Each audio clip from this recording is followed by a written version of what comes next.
when we are not precise in what we're saying and what we mean, we create separation. And in that void of precision, it gets filled pretty quickly with misunderstanding, fear, resistance. Then it makes it very easy for those with the loudest megaphone to step into the void and define it for you.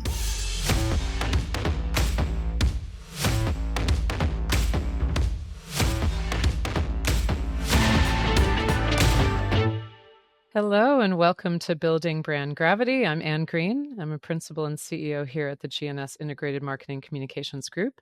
And I'm so pleased to welcome a very wonderful person, Sheryl Battles. Welcome to the podcast today. Thank you so much, Anne. Sheryl is 20 plus and even more than that veteran of communications, but it was really the 20 plus years at Pitney Bowes. That's the last portion of your career. I know the career started before that too, but VP of Corporate Communications, ultimately Vice President of Global Diversity, Inclusion, and Engagement, very active in the Page Society. I know you've been a co-chair of the DEI Advisory Board, and I know that is a really important entity. And also, I just really enjoy, Sheryl, your thought leadership.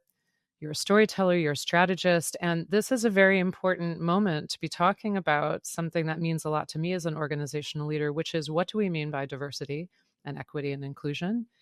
Why has this become a story of acronyms and acrimony, as Sheryl has heard me say before?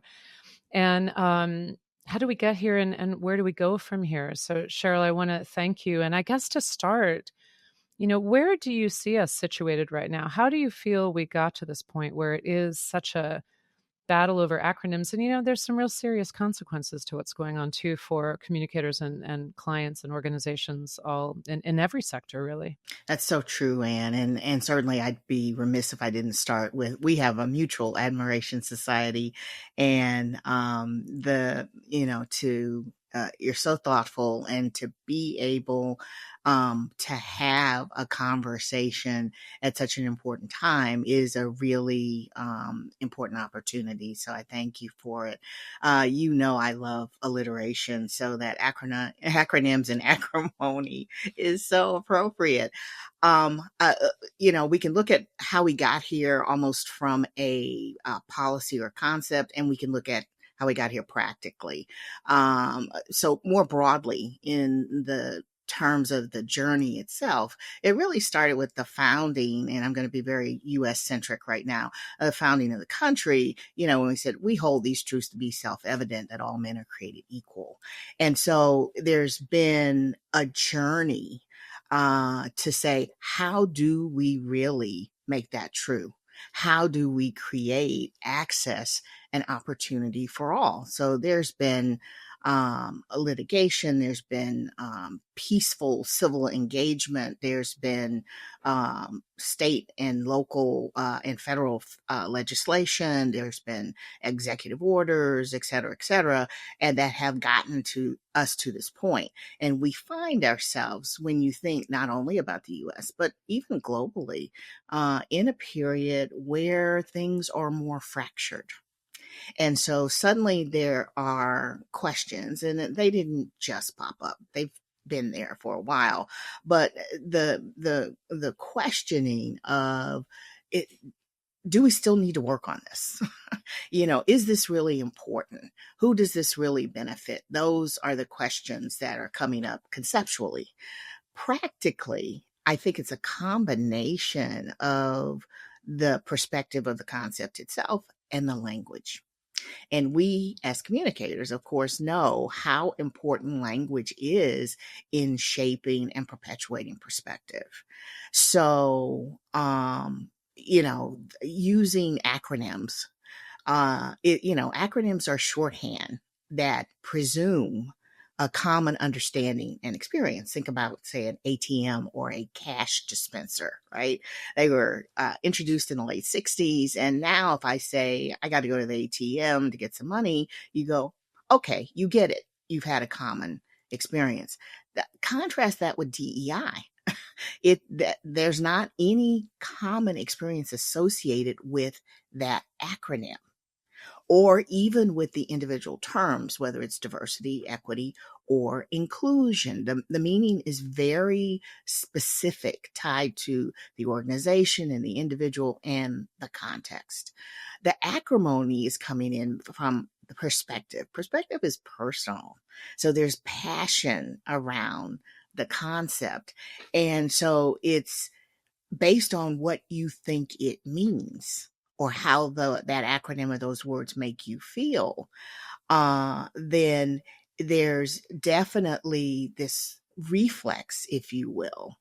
And so we are at this interesting point where, in many ways, the concept itself and the language are in this cycle where people are very divided in some ways on what's going on.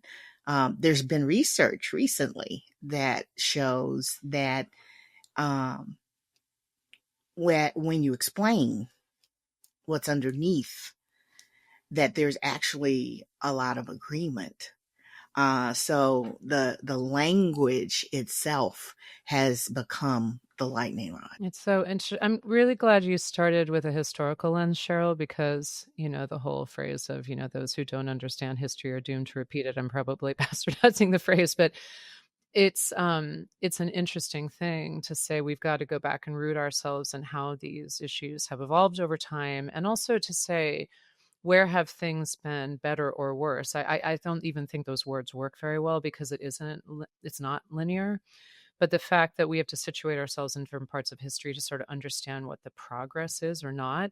But you're really hitting on something that I've been talking about in a few contexts, and I want to kind of reframe that up and let's get into it more, which is there's a real lack of precision when we reduce language to acronyms, right? You've said that yourself.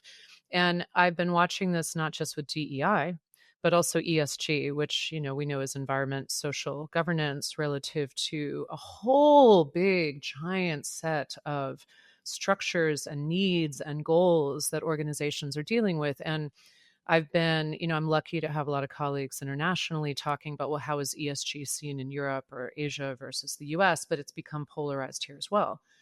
And then we're also talking all the time about AI now, artificial intelligence.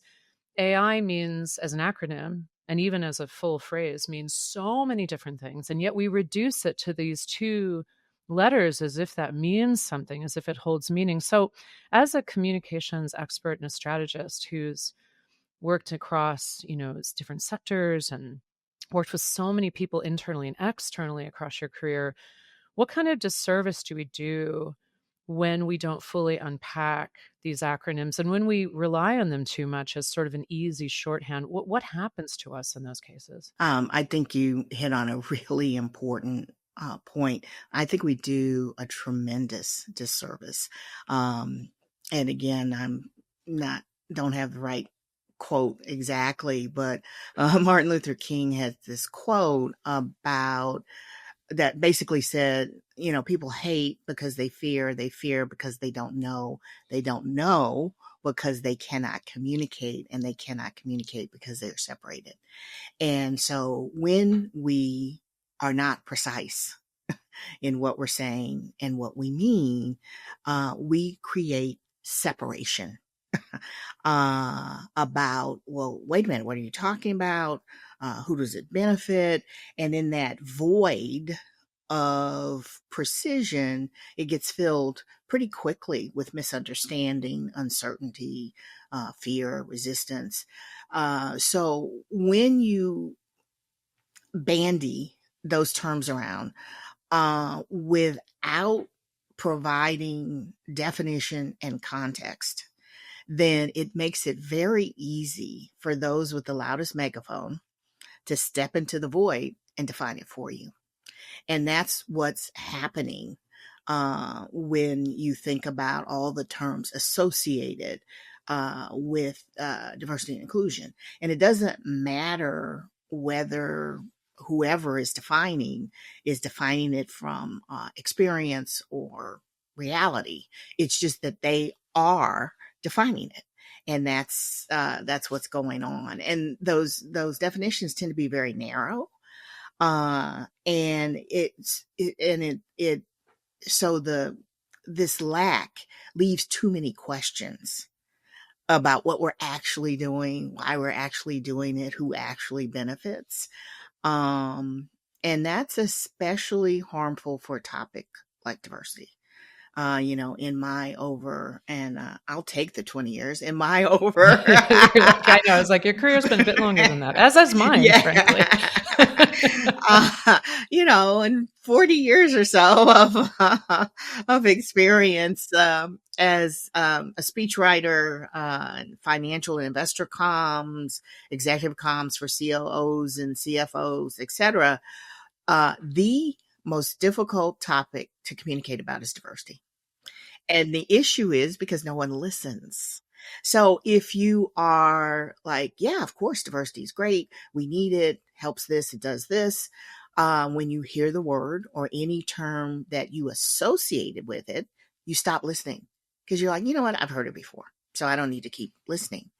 If you are questioning or neutral or opposed to it and you hear the word, you stop listening because you said, you know what? I know all about it. So we've never, as a people, I think, been very good at establishing constructive language for this topic. This topic of difference. We can talk about the variety in a garden, uh, and all the different kinds and colors and shapes and sizes and heights of different flowers and vegetables that are being grown. But we don't do that when we think about a group of humans standing. That's such a beautiful and generous and rich metaphor, and it kind of lights up my soul to think of it that way. To bring in that natural world and understand the power of diversity in that setting. And two quick observations to build on what you said. First of all, unfortunately, in many aspects of human society, but certainly in this area, there's a tendency to fall into zero-sum game thinking, as in I win, you lose, you win, I lose, which is really, yes, there are things like that across our history as a species and in this country. But that, to me, that us versus them thinking is one of the biggest things I try to root out as an organizational leader and as a client counselor. We cannot go very far with that thinking, but it falls into that. The other thing I think is a really interesting dynamic tension is that there's so much positive intention and energy behind proliferating the words that are associated with diversity. So we have diversity or inclusion and equity and belonging. And there's more words than that. It's sort of like LGBTQIA+. There's a proliferation of language because there's the desire and the energy to see the nuance and go deeper and to bring more people into the tent and recognize there are more flowers in this garden. But for some reason, well, for many reasons, as you're saying, that becomes another challenging part of it, which is, all these words, all these acronyms. And I'm not blaming those that are bringing that to the table because it's really important. But it brings me back to sort of your experience as a leader, especially as a communicator internally and externally, but also in this space specifically, when you were, say, leading at Pitney Bowes and you wanted to bring more definition and specificity and reality and root these, back to the garden metaphor, root these in the reality of people's lived experience, how did you define some of the principles around the D and the E and the I? What did you feel was important to helping those stakeholders see themselves in it rather than us versus them? And that's a very good point. And to your point, there definitely has been this proliferation of terms, idea, Jedi, because bringing in ability and justice and all of that. And like you said, it's also very important. But it does point out that this is a very individualized journey. There's not a one size fits all. And so organizationally, this journey should be very specific to your values, your business strategy, your values, your culture, where you really want to go. And that's why, having language across organizations or even in the general marketplace becomes very difficult. We like to, and I still do, of course, like to root the concept in we want to create an inclusive environment that mirrors the world in which we live and supports growth and delivers value for all. So we were all always, and I have continued it. And as now I work with other individuals, and there goes my earphone. It's about creating access and opportunity for all to be their best, to contribute to our common collective success.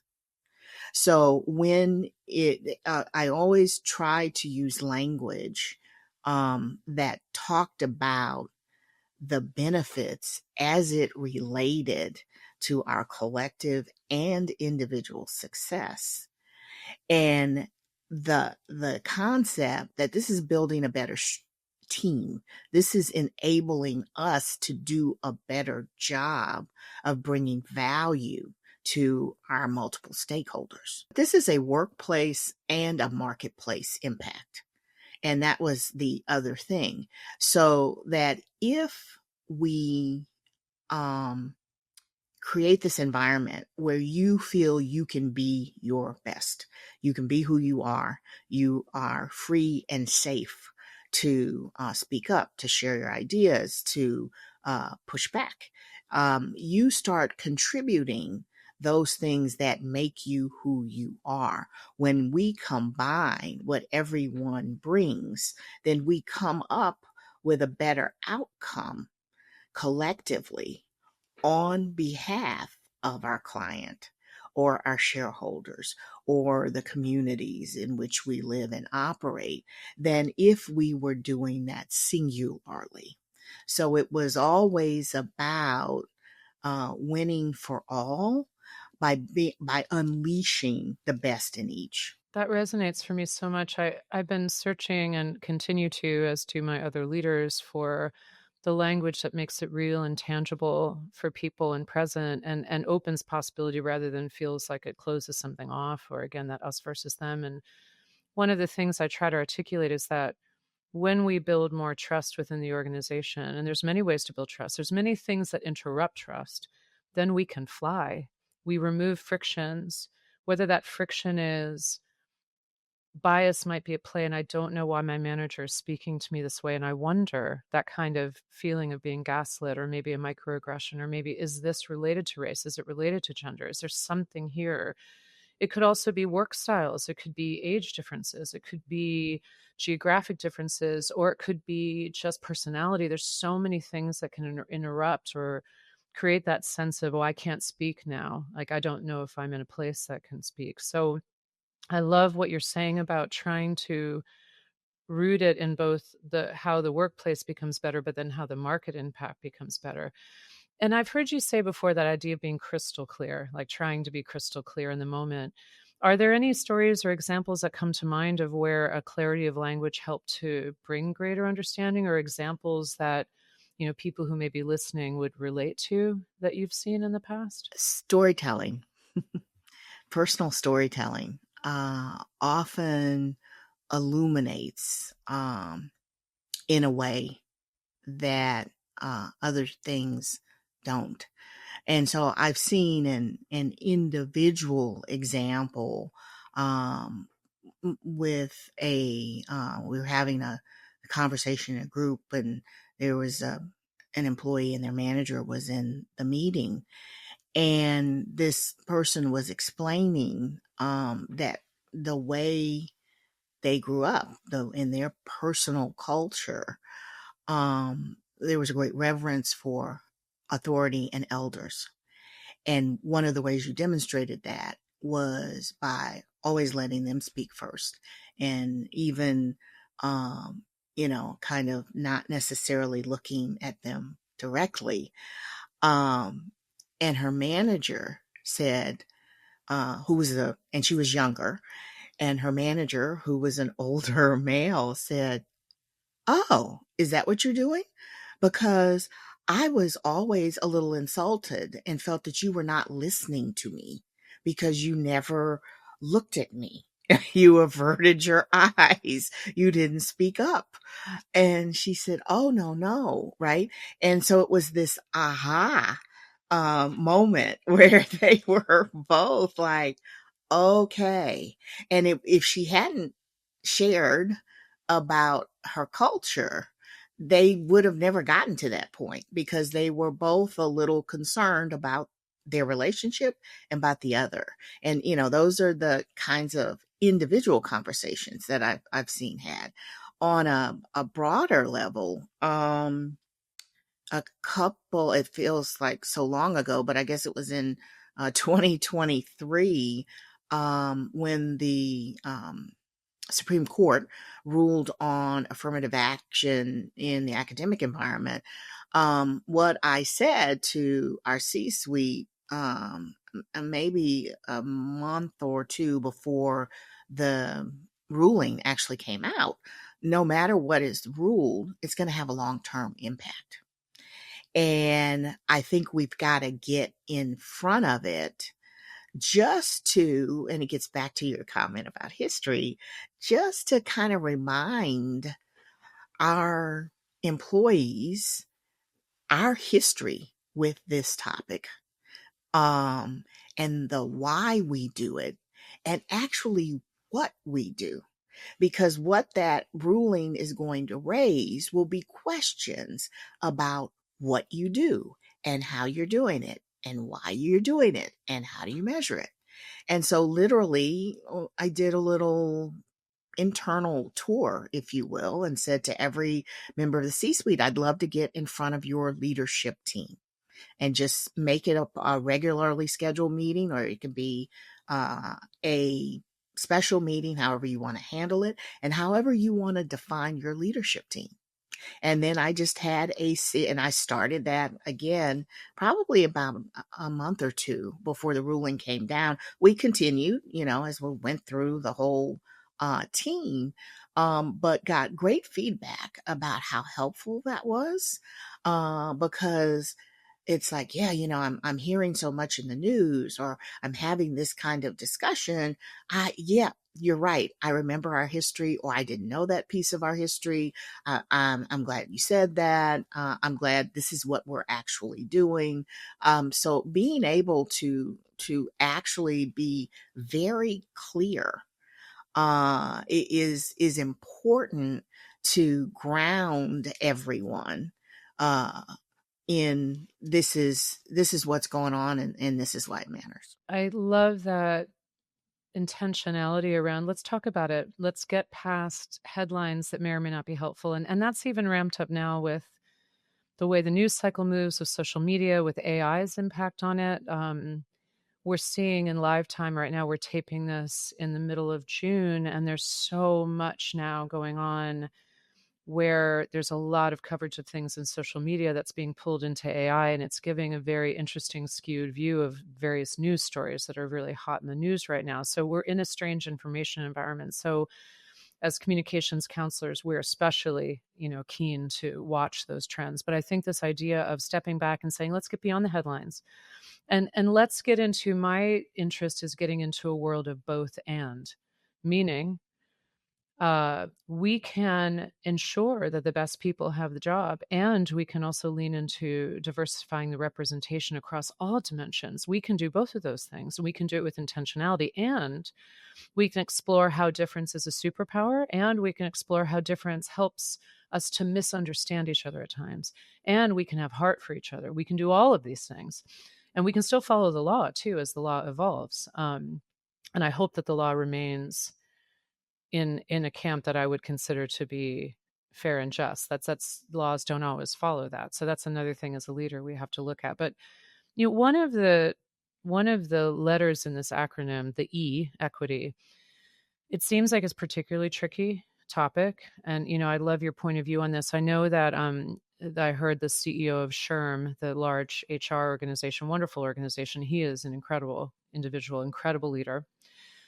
They made a very interesting decision about almost 2 years ago now, maybe a year and a half ago, to drop equity from their nomenclature and really focus on diversity and inclusion, and belonging.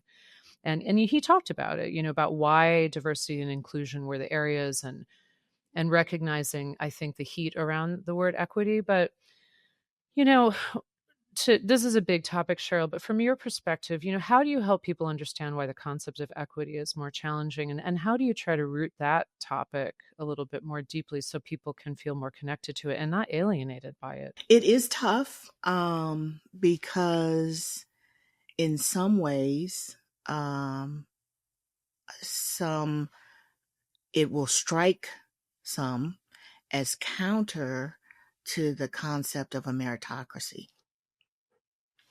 Because equity meets people where they are, and it acknowledges that we're not all starting from the same place, that there may be some extra steps needed to get up to the level playing field where then we judge everything on merit. And so, the whole, hey, it doesn't matter where you start from, you can just pull yourself up by your bootstraps. That is assuming you have boots and that your boots have straps. Hard to do that if you're missing either one of those things.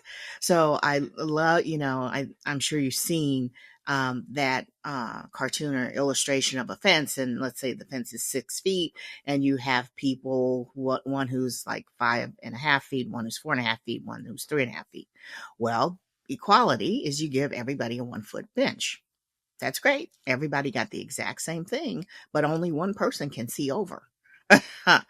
um, Accessibility, true equity, is removing the barrier for everybody. So tear down the fence. So no one has to look over the fence. Everybody can sit where they are and see the fence. Well, that often entails processes and practices, and many of which the organization doesn't have direct control over. So getting back to being very clear about what you're actually doing or actually trying to do. Equity was never a term that we used because we understand there's some things we just can't do anything about. But for what we can do in this environment, we're going to look at our processes and practices and make sure that there's no artificial hindrances to opportunity or access, irrespective of your age and stage in this workplace. Right. So it really requires embedding inclusion in this concept of how do we include the wide spectrum of humanity that's either in our workplace or in our marketplace. What do we have to do? You know, from a client design perspective, if you're a retailer and you're looking at the front of your building, right, multiple steps might be beautiful and dramatic, but if I'm in a wheelchair, they could be problematic. Right. So it really requires a depth, I think, of thought to actually see how can I make it open to all. I'm glad you brought up the little cartoon with the fence, because I think that we know, again, as communicators, the visual metaphors, verbal metaphors, they help light us up. They help us understand, right? And the first iteration of that explanation of equity with the fence is that, okay, everybody gets the 1-foot step and only one can see over. And then you would see the next iteration. Well, one has a 1-foot step, one has a 2-foot step, one has a 3-foot step. Now they can all see over the fence. And I think in some ways, the evolution of it, the recognition of, that metaphor in some ways reinforces what some people want to feel is the glass half empty view of this is, well, they got a taller step, and that gets back to that us versus them thinking that it's a zero-sum game, that if you win, I lose, which is historically why, some of the most beautiful swimming pools across America were filled in with concrete when there was integration. Rather than integrating, we're going to fill that hole with dirt and stop anyone from using it, which is really such a vision of scarcity and negativity, right? But I love the idea that you evolved to that metaphor of what if the fence wasn't there, that structural barrier. And I think one of the things that really pains me, and I've talked to a lot of people about, and you and I have kind of danced around this, but I'd love to hear your point of view on it, is that I was excited in recent years that in the corporate world and in society at large, we were starting to build a shared language about concepts that were closer to the truth of our history and who we are today, which is there are structural barriers. There is deep and profound intangible reverberations of a legacy of slavery, of legacies of many interactions in our history and in global history, and that everybody doesn't have boots or straps.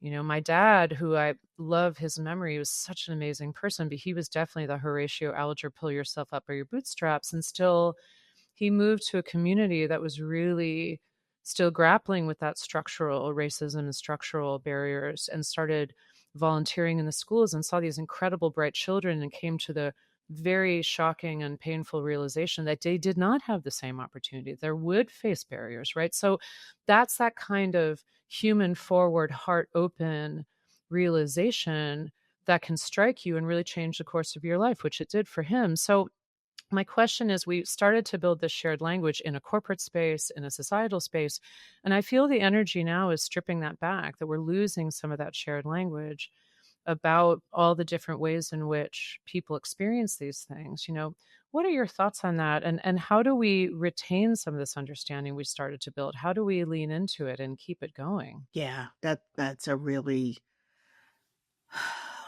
pretty amazing question and concept. Um, I think I've heard you say before, um, we haven't learned to sit in our history. And and part of that, and whether that is a personal history or even a shared history, part of that is understanding that there are lessons and there is value in seeing what went well, in seeing how we overcame things, as well as in seeing where we may have missed the mark, and where it was tough, where it was painful, and what might be the lesson, or what might make this applicable to something we're facing today. What can we bring from that experience? Because it's all learning, right? It's all learning. I do believe that there is, one of the things I've been doing over the last year is producing a documentary on the civil rights movement, and had the pleasure of meeting these 7, quote, ordinary people who, and telling the story of how they, right where they were, decided to make a difference. Back to the conversation we were having earlier, they knew they couldn't change the whole structure, but they knew that where they were, they could make a difference.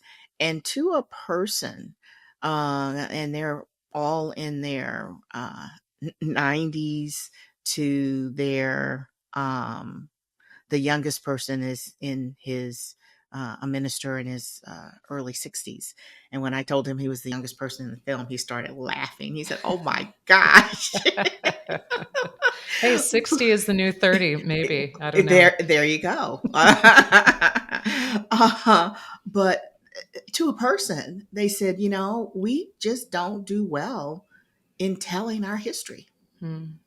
This one incredible woman, who worked in a mental health profession, was actually 14 on Bloody Sunday, Hmm. marching across the Edmund Pettus Bridge, got beaten, suffered, had to have 35 stitches.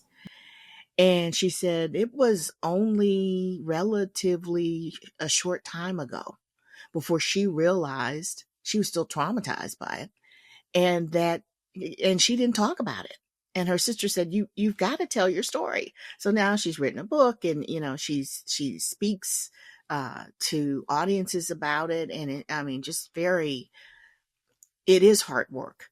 It is, no one leaves having heard her story, I think, with the same perspective as when you came in. But it's hard to do. It's hard for those who've gone through it to open up and share about it.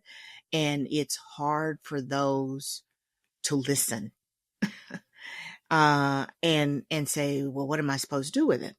And, I think that the criticism you hear is, well, that was then, this is now. And why are we bringing this up? And you're just trying to make us feel bad. And it's like, no, no, no, no, no. This is not about judgment. This is about understanding, because it gives you a better, just like the experience with your father, seeing it, experiencing it for yourself gives you a better understanding of how and why things sit where they are. So are we losing a little bit of ground? I think we are. But it's happened before. So the back and forth, if you will, we go forward 3 steps, we go back 2 steps. And that's why, again, knowing the history, you don't want to miss the fact that we are still net 1 step ahead. And it doesn't mean we're there, but understand we are net 1 step ahead. I like, this is another both and to me. Again, I'm very on this right now, because in a world of polarization, I want to be, as a leader, as a counselor, as a person in the world, somebody who opens myself to multiple things being true at once, and the humanity of others. But I think in terms of, I really want to be in a place personally, and I think I hope for this for society, that we can sit and say, I can accept what my ancestors did in the past, and I can also accept the beauty of them. I can accept the hard things, and I don't feel personally responsible, but I feel accountable for my own history. And I kind of say, and it sounds like glib, but it's really true to me, the truth will set you free. Like, it sets you free in a way. So to bring this into the context of this business that you and I have been in for decades, and is really an amazing business to be in, to think about how to communicate, to connect with others, to shape perceptions, to have people be heard, to tell stories. Like, and I love that you're doing that documentary. I think that's amazing, right? To help people tell their stories, make it human. A lot of organizations today, whether you're client side or agency side, know what their values are, but they're trying to navigate a landscape that is challenging, where there's different types of policies or ideologies that may or may not be friendly to what they're trying to do with their workforce or with their stakeholders. So, do you have any advice for the communicators and brand leaders and marketers listening to this that say, we know what our corporate values are, but how do we follow them? How do we make hard decisions at this time?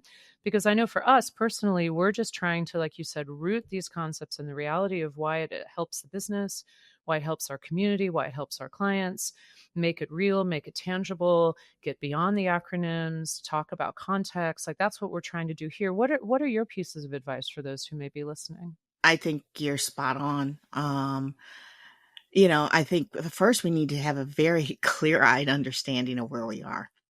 And it gets back to what we were talking about earlier. There's a lot of hype headlines and hyperbole at the moment about what diversity and inclusion practices are and what they aren't. And so it's important that we actively seek multiple voices to give us a full-bodied perspective on what people are thinking. And, we have such a luxury in the plethora of media outlets and information of, how we curate information. And we can curate, a perspective that never varies from our own. But as communicators, I think we have an obligation to try to develop a very full-bodied sense of what's actually going on the reality of what's going on versus what, any one headline might indicate is going on. I think we have to be very as precise as possible about describing um, the strategic why.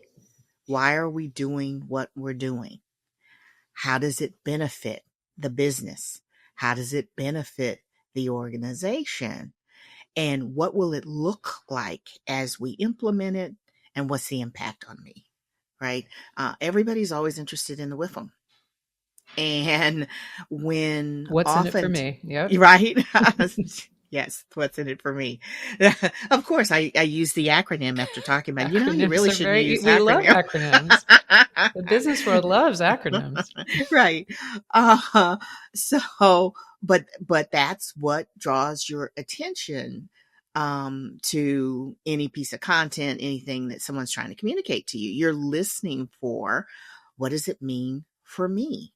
And so the more we can, as communicators, connect the dots between what we're doing, um, and why we're doing it and what it means for all of us and for you as an individual, the better we'll be. And you hear this when we're talking about communicating all other strategic enablers, right? How many conversations have you had about getting all people, not just the ones on the front line, to understand the client experience and to think about the client and really have some empathy for what's happening to the client, and then to connect how being more cognizant of the client, how does that connect directly to the way you do your job and to the way you think about what you do? So making that connection from the broader, this is what we're doing, back to the you.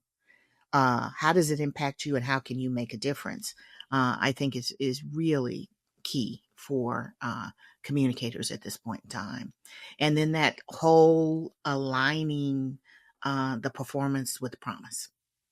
So if you're out there, right, if you're out there talking about this is what we're doing, this is what we're doing, make sure you understand what you're actually doing and how that meets the criteria of what you're describing. And if there's a misalignment, then the practice has to change or the way you talk about it does. Because talking about something and not delivering on it is a big way to break trust.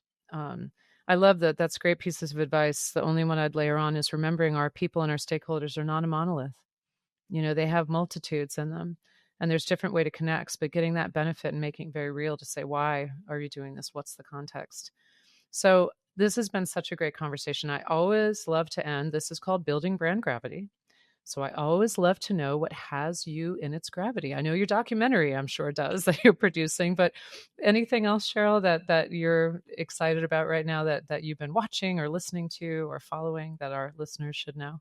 I like words. And the word fortitude is one that recently I was working on something and writing about fortitude.